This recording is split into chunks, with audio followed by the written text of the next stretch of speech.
बात करेंगे दिल्ली के दंगल की, क्योंकि दिल्ली में भी कल ही मतदान है।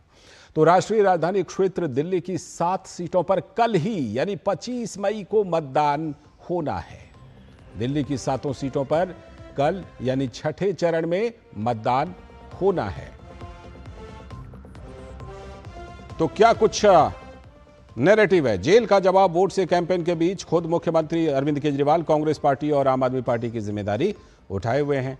राष्ट्रीय राजधानी में देश का मुद्दा आगे रहता है, लेकिन नेताओं का यहां पर ज्यादा जोर तो स्थानीय मुद्दे को लेकर है, क्योंकि यही उनको सूट करता है। विपक्ष के लिए शायद यह आसान टास्क बन जाता है, उनको सूट करता है लोकल मुद्दे को उठाना। बहुचर्चित शराब घोटाले और आप नेताओं की गिरफ्तारी को केजरीवाल लोकतंत्र के लिए कुर्बानी बता रहे हैं। कह रहे हैं हमने बहुत कुर्बानी दी है। भ्रष्टाचार के आरोप के बीच कोर्ट से जेल भेजने के आदेश के बावजूद केजरीवाल मुख्यमंत्री बने हुए हैं और तर्क भी दे रहे हैं। तर्क है कि अगर वो इस्तीफा दे देंगे तो ममता बनर्जी और पी विजयन से भी इस्तीफा लिया जाएगा। स्वाति मालीवाल का मुद्दा अलग से है, उनके साथ मारपीट का मामला दिल्ली के मतदाताओं के बीच है ही कि क्या कुछ हुआ है 13 मई को। पिछले 2 लोकसभा सीटों की बात, चुनावों की बात कीजिए तो बीजेपी ने सभी की सभी 7 सीटें दिल्ली में जीती हैं, 2014 में भी और 2019 में भी। दिल्ली में आम आदमी पार्टी की सरकार है, लेकिन उसके बावजूद पार्टी ने अभी तक लोकसभा के लिए यहां से कोई खाता नहीं खोला है। जाहिर है कि बीजेपी की चुनौती जहां अपनी स्थिति यानी 7 की 7 सीटें बरकरार रखने की है, तो वहीं आम आदमी पार्टी और कांग्रेस के सामने चुनौती है अपनी खोई हुई जमीन को पाने की और कुछ खाता खोलने की। तो दिल्ली के मुख्यमंत्री अरविंद केजरीवाल ने कहा, मोदी सरकार पर आरोप लगाया और कहा कि वे लोग कहते हैं 100 करोड़ से ज्यादा का घोटाला हुआ, लेकिन इन्होंने तो 500 से ज्यादा छापेमारी कर ली, कहीं से चवन्नी भी नहीं मिली। बिल्कुल झूठे केस कह रहे हैं 100 करोड़ का घोटाला हो गया। अरे तुमने इतनी रेड मार ली, 500 से ज्यादा रेड मार ली, चवन्नी नहीं मिली कहीं पे।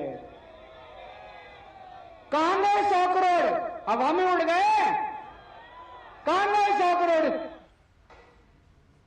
तो लोकसभा चुनाव के छठे चरण में देश की राजधानी दिल्ली की सभी 7 सीटों पर जब वोट डाले जाएंगे, इससे पहले पीएम मोदी ने करप्शन का, भ्रष्टाचार का आरोप लगाते हुए आम आदमी पार्टी के मुखिया और दिल्ली के मुख्यमंत्री केजरीवाल पर जोरदार हमला बोला। पीएम ने दिल्ली के सीएम को अनुभवी चोर करार दिया। साथ ही यह भी बताया कि आखिर उनके घर क्यों नहीं नोटों की गड्डियां मिल पाई, यानी जो सवाल पूछा गया उसी का जवाब दिया। ऐसा है कि वो अफसर रहे हुए, इसको मालूम है कि सरकार किस प्रकार से करती है, उन चीजों की वो तो घेराबंदी कर ही लेंगे।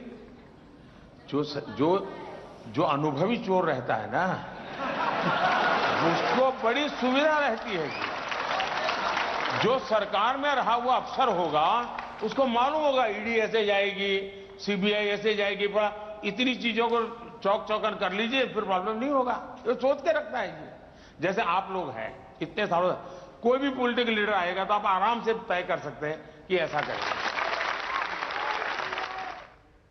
तो प्रधानमंत्री कह रहे हैं कि अनुभवी चोर है, इसीलिए पैसा नहीं मिला। गिरीश निशाना हमारे संवाददाता जुड़ रहे हैं इस खबर पर और ज्यादा जानकारी के साथ। गिरीश, मतदान की पूरी तैयारियां हैं और दोनों तरफ से बिल्कुल मुद्दे की बौछार है। भ्रष्टाचार एक बड़ा मुद्दा है, स्वाति मालीवाल का मुद्दा भी।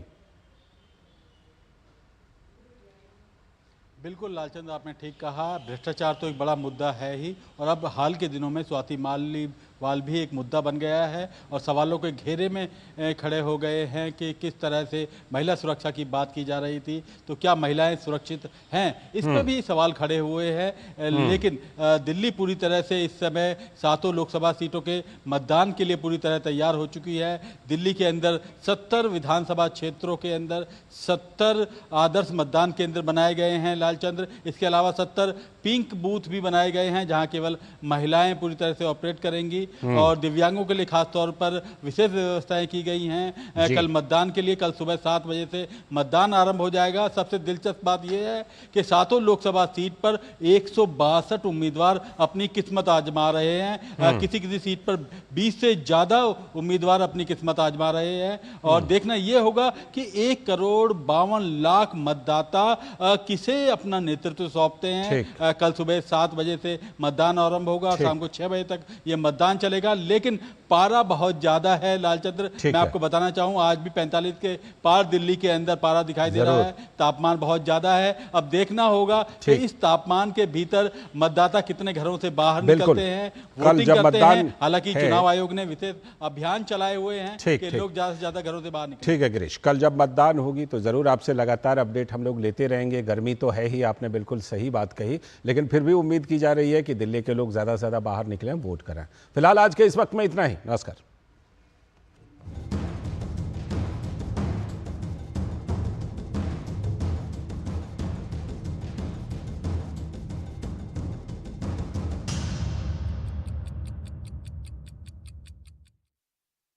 लंदन से एक और लेटर आया